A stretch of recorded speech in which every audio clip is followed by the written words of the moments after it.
Hey guys, so if you've been following me for a while now on different social medias, you may have seen past posts of me saying basically I've been making different videos about each season of Total Drama, and I did do that, but due to just poor aging and just other reasons, I ultimately have decided to scrap them videos.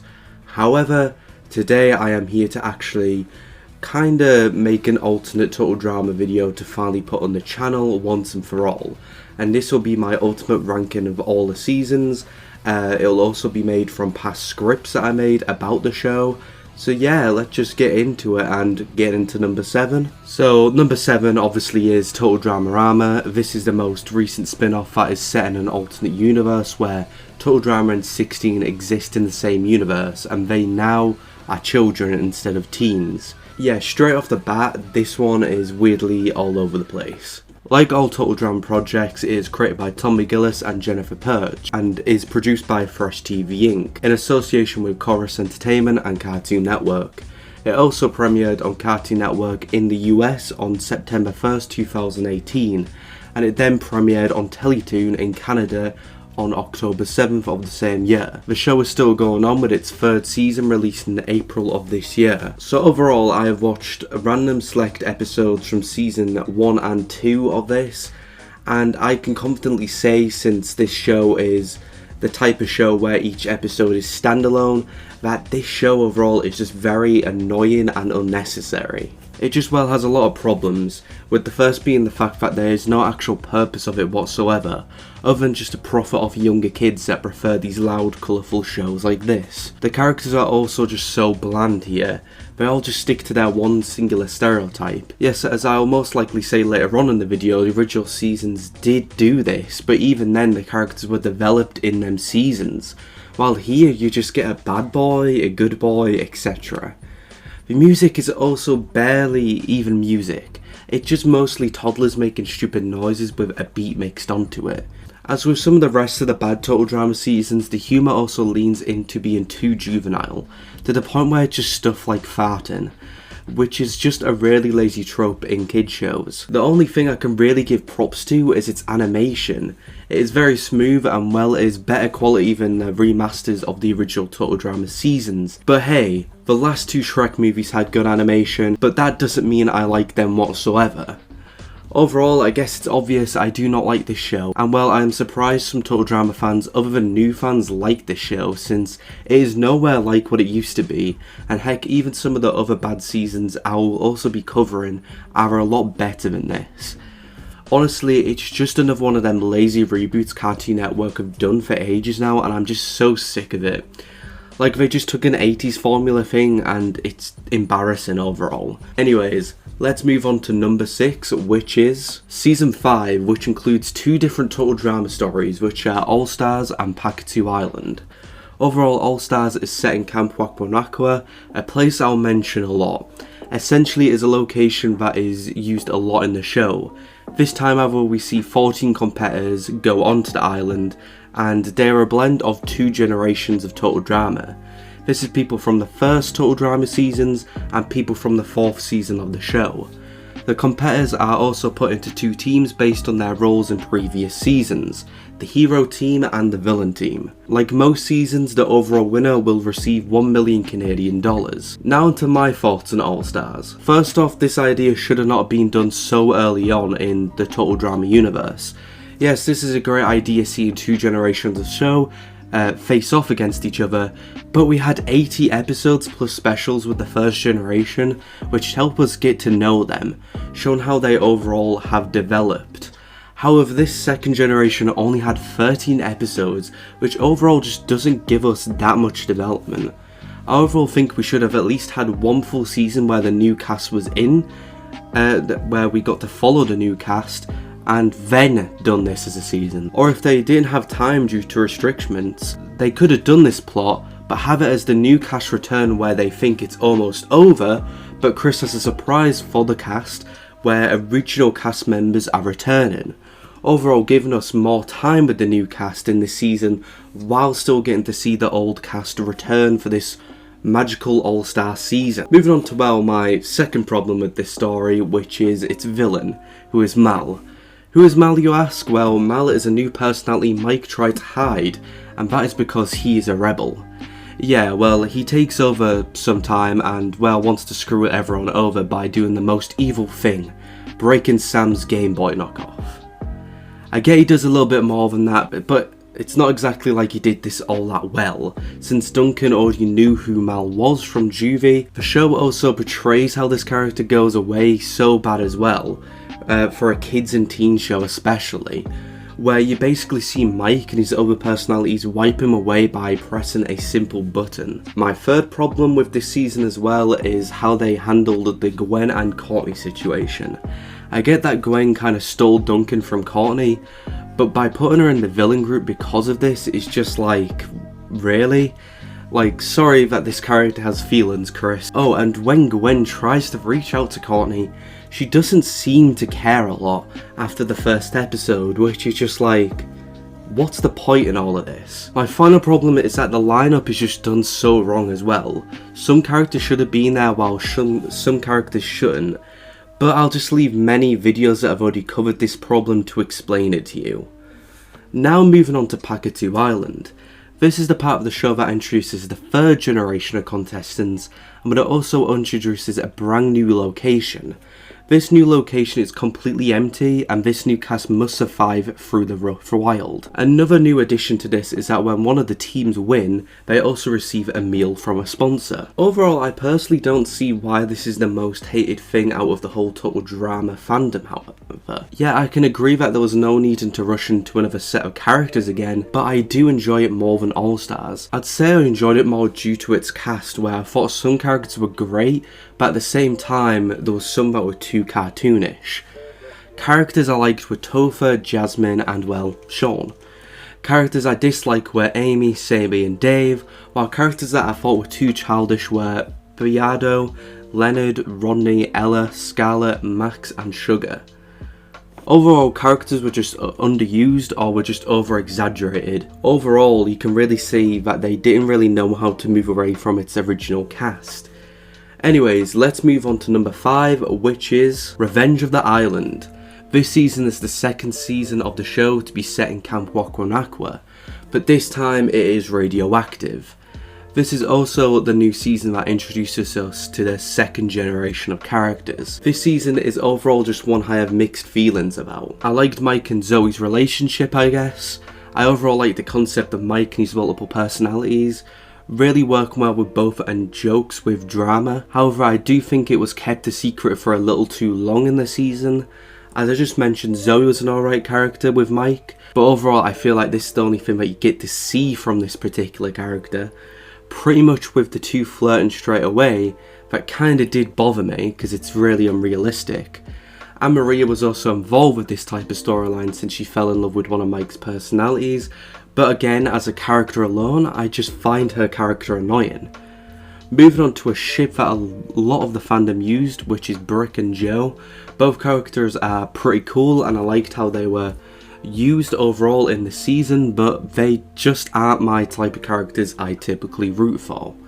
Lightlin was a character I was always getting to like, but overall they just made the character be too much of a dick later on in the season, which was literally used a lot in this season to finally make him face off against Cameron, who everyone rooted for at the end of the day.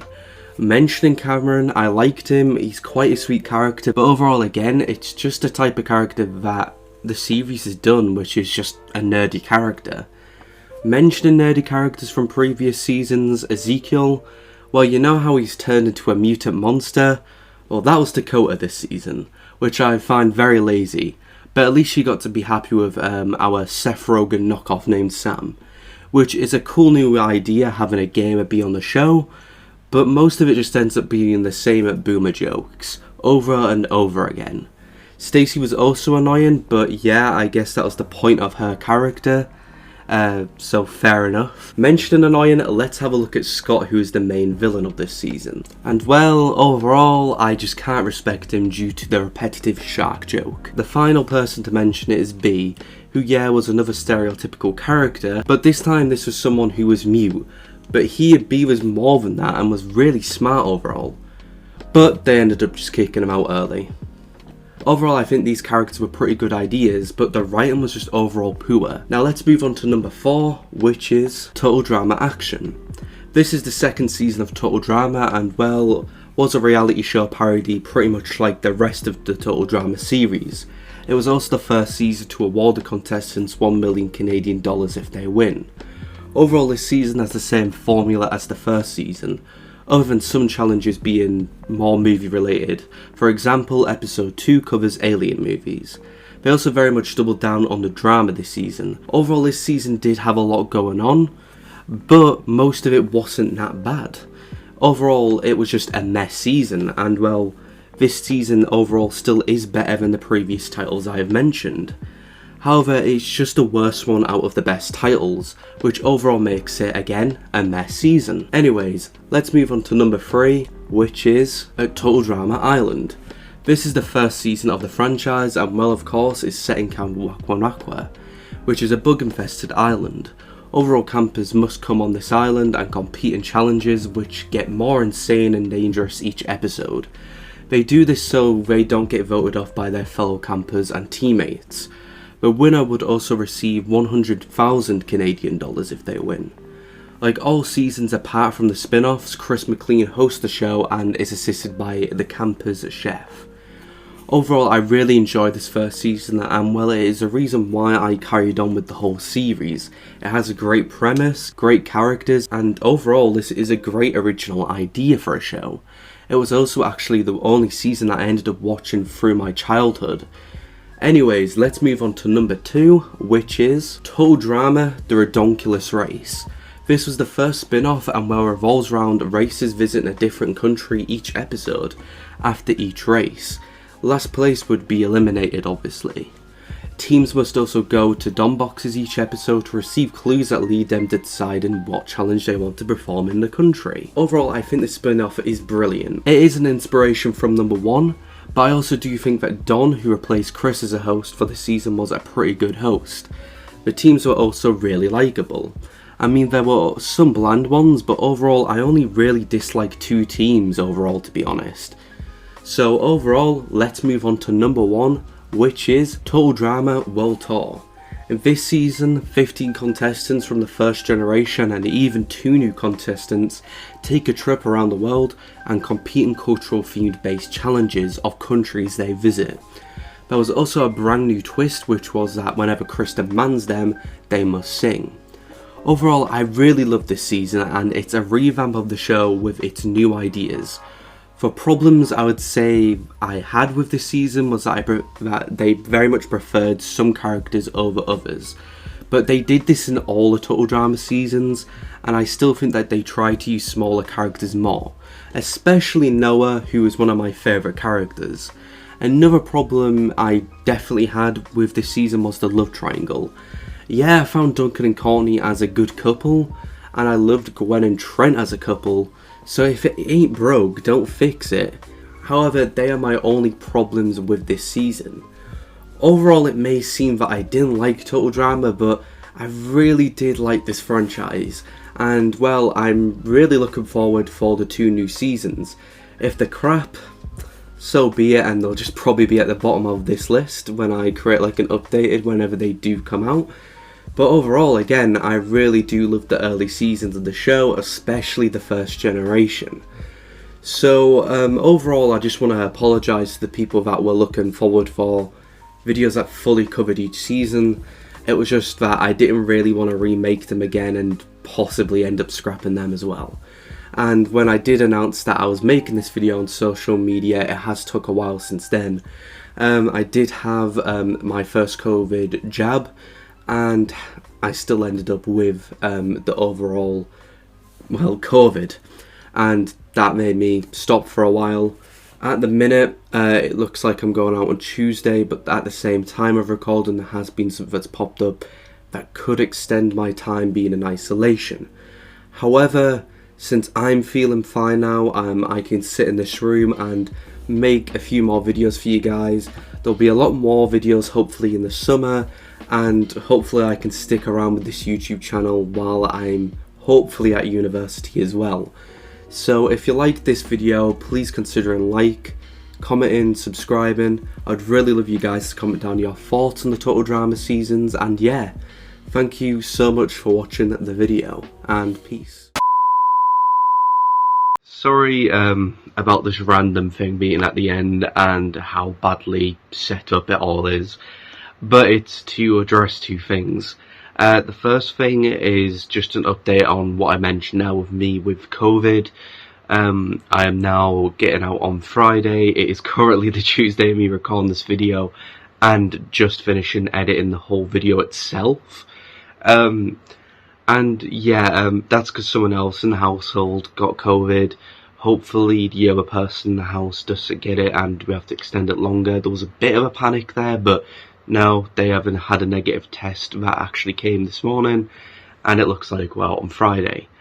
And yeah, that's just the update on the COVID stuff if you were interested in that part. And thank you so much if you have watched all the way to now. And the second thing is just the whole thing with Dramarama, which I want to have a mini rant about in this video, because the episode premiered yesterday of me recording. Well, in the US at least. And I've seen the clip of it, and if you don't know what it is, it's basically some of the kids talk about them being in an imaginary, like, version of Total Drama Island, and it's fucking weird. Basically, they use assets of Wakwan Aqua, they use Chris in it, they, funnily enough, use 3 characters that have never been in Dramarama and shown their older models as teens in it. Maybe Heather made some minor cameos in it, because I know some of the first generation of cast have made cameos in it. But there was also Alejandro and Jasmine there for no reason. And then obviously they use grown-up versions of the kids that are, well, imagining they're in this universe. And it's just very weird, and I don't know why they've done this. Maybe it's I get it's a haha joke, they imagining the actual original universe, but at the same time, is this a teaser of them basically getting kids to be excited for the new drama, well, Total Drama seasons? I really don't know, but overall, it was just pretty bland, and I kind of wanted to just say that random at the end of this video. So yeah, again, thank you so much for watching, and peace.